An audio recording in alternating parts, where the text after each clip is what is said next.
Hello and welcome. This is the winner match for the wildcard pick. Thank you very much, BlackSkull. It was actually a really difficult choice between BlackSkull's Fletcher match and the Clemson match that I will be posting later. The second week of the Grand Naval Battles events are going on. I am giving away 200 diamonds for the best guide for each of the ship classes and 200 diamonds for the best replay in a tier 5 match or lower. If you want to know more, then click on the link in the description of the video to go to the forum thread. Also, I would like to thank you very much for stating whether you guys would be interested in a skin modding contest or not, and I will definitely be holding one. I'm just not sure whether I'm gonna give out 3 prizes or 2, maybe even 1. I'm not entirely sure. Anyways, moving on, I would also like to know whether you guys would be interested in taking part in the Destroyer duel thingy on the weekend of the 3rd week. And I would like to hear it from you guys whether at least some people would be interested in taking part in it. So leave a comment in the description of the video. And anyways, moving on to the match. Our hero or winner of the wildcard pick is 0BlackSkull0. He's in the tier 9 US Destroyer, the Fletcher. This match is on the map Hotspot, and it's a really good one. At least I like it a lot. They did complain about matchmaking because they have a Montana, Des Moines, and Zao. The enemy team has a Montana, Moskva, and 2 Shimakazes, so they are at the tier 10 disadvantage. But anyways, what BlackSkull does is rather interesting. He pushes through from the what would be the A cap on domination, and he sees a 7-kilometer Tirpitz and an Izumo. Like, I don't really see destroyers being aggressive here. Usually they go towards the middle. It kind of makes sense too. What BlackSkull does is obviously gonna drop torpedoes on Izumo, because I would too, completely, at this point. Anyways, why this is important is that actually going on this side of the map, like past this island here, is usually a pretty bad idea. Like, this battleship is definitely out of position. The position you want to attack is this one, and the best one is through the middle. And if everyone meets in the middle and the enemy team too, then there's a big fight. But if your team meets in the middle and the enemy team goes from the outside, then your team suddenly splits the enemies apart and they are at a significant advantage. Anyways, because he pushes through A, or this spot that should be A, also the Izumo turned away completely, so his torpedoes missed. However, there's a Fubuki that, for some inexplicable reason, just sailed in a straight line and did not dodge the Fletcher's torpedoes. I guess the nice thing about the Fletcher is that it's difficult to, like, the Fletcher is the best torpedo boat right now. Or at least tier 9 ones. I don't know how the gearing compares. But the Fletcher has much lower torpedo detection, as in you have much less time, distance to react, and because of the torpedo speeds now, you have much less time to react to the Fletcher's torpedoes. Not to mention they have like 10.5 kilometer range as well, which just makes them really good. Anyways, the next target is the Tirpitz. The benefit for being this aggressive and pushing through here is that this is the area where many of the battleships are, and because the enemy team's battleships for some reason went to the eastern side where they shouldn't have gone, there's plenty of targets for BlackSkull to, you know, try to hit here, because they are all battleships with their slow ass stuff, so it's completely possible. Also, check out this well, poor performance. If I manually follow it, then it's okay. And I feel Thor is going to have a nasty surprise here, sailing in a straight line like a train on railroads. Second devastating strike, and it's only 5 minutes into the match, and I think this Izumo is gonna be the next target. Another thing that US destroyers can do is shell from afar. I guess, especially with smoke involved, and that's what he seems to be doing. He slows down, and this means that you know, he can just smoke What I would do is I would drop torpedoes on one of the battleships and then start shelling the other one, because you don't want to really shell the guy that you torpedoed, because he might take evasive action towards your shells, and that would put your torpedo lead indicator off course. But let's see what he does. I'm surprised that he didn't use smoke when he slowed down, but I guess, I mean, it is what it is. He has to keep in mind that he doesn't get too close to some of those battleships, otherwise it's just not going to go very well. Although if he does smoke, it might be a bit risky, because I think a large portion of these ships will disappear from his vision. So he decided to stop and smoke and start shelling the Izumo while he torpedoed the Montana. But this is the smart choice. And I think this should go really well for him, at least for now, especially because he is his nose is pointed towards the majority of the other ships.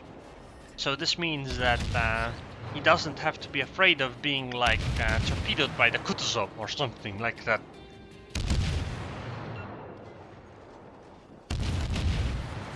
Because this Izumo was close enough, it should be fairly easy to shell, even in with these DD guns and the torpedoes hit.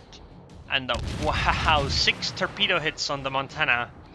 Yeah, that Montana is having a really bad time. Unfortunately, she isn't spotted, so BlackSkull can't exactly go and finish her off. Also, there's a Izumo coming close. Vanhal, the other Izumo that's being shot at, is on fire now.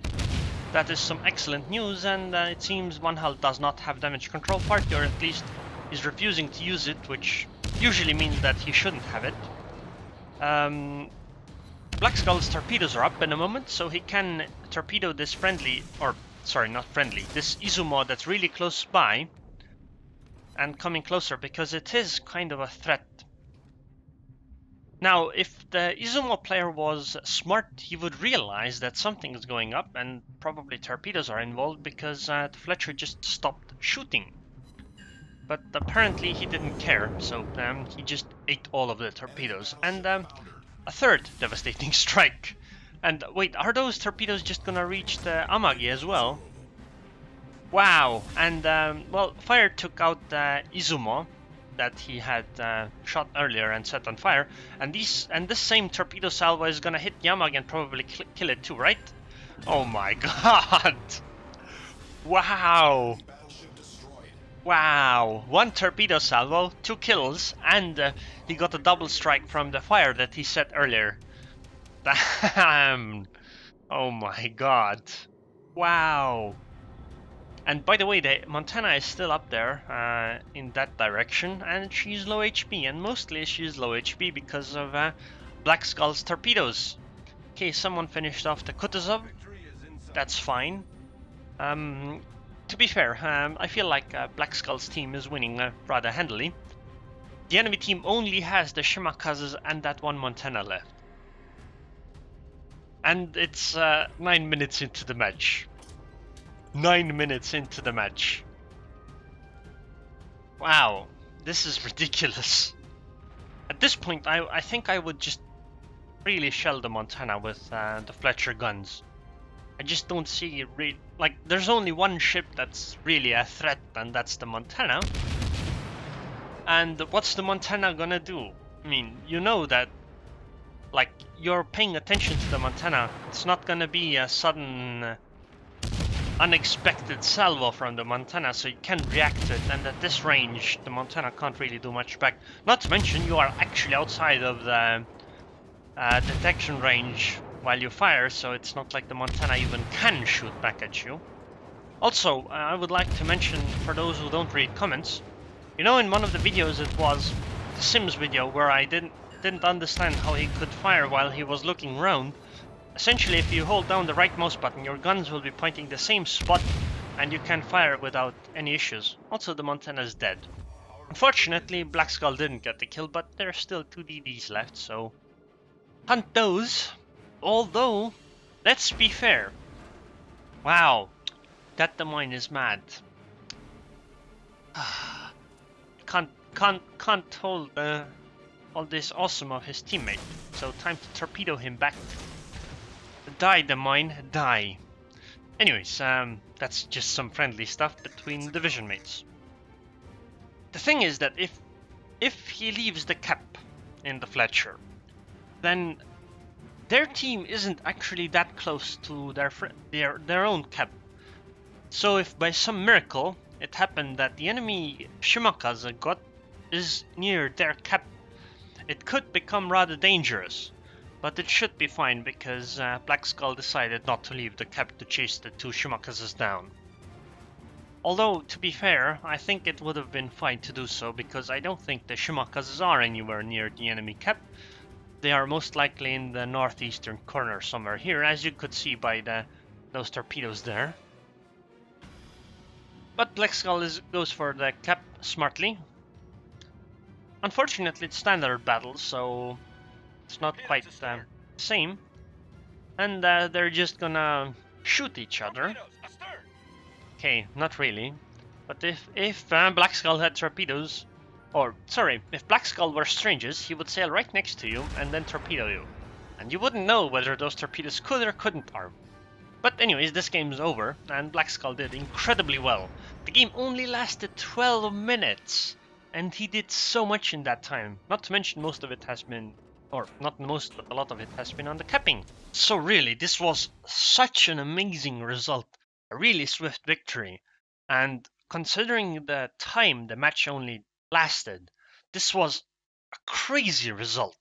Like 18 torpedo hits in a 12-minute game, especially when like the last 3 minutes were simply, sailing around and capping. But he made 500,000 credits, 18,000 experience. Actually, when you take this experience, you actually should add free experience on top of it because those are together, so it would be like 18,800 and something, but whatever. Anyways, and he got a ridiculous number of medals. 1 Confederate, 1 First Blood, 1 Kraken Unleashed, 3 Devastating Strikes, then 1 High Caliber and 1 Double Strike. Now, if my math isn't wrong, that's 8 medals. 8 medals in one match. It's a really crazy result. 98 shell hits. Understandable, he didn't shell really, but 18 torpedo hits on any destroyer is a good result. And a tier 9 one in appropriate tier match is a ridiculously good result. 4 incapacitations, 5 ships destroyed, so barely a Kraken, 2 fires set, which is kind of funny because one of the fires did get him a kill and a double strike at that. 16 floodings and, well, base assist obviously because, he was a large portion of the capping.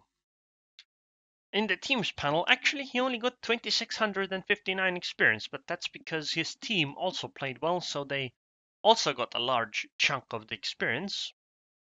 And I mean, most of them were still left at the end of the match as well. The enemy team only had the Shimakazes survive, mostly because they went to the northeastern area and just couldn't really do anything. The detailed report tells us something rather interesting. This is a total of 241,000 damage in a Fletcher in an 11-minute and 56-second game. 241,000 damage in 12 minutes. This is a ridiculous result.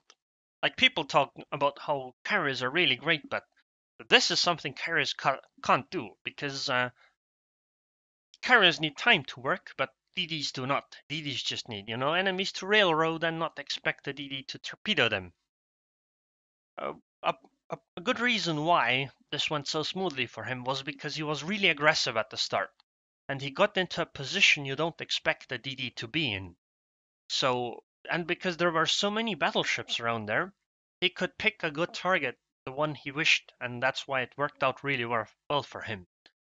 So anyways, BlackSkull, thank you very much for submitting it, and I hope you enjoy your 200 diamonds that you should have got, or will get in the future once we get some problems settled. And anyways, if you guys enjoyed this video, then please subscribe, and thanks for watching.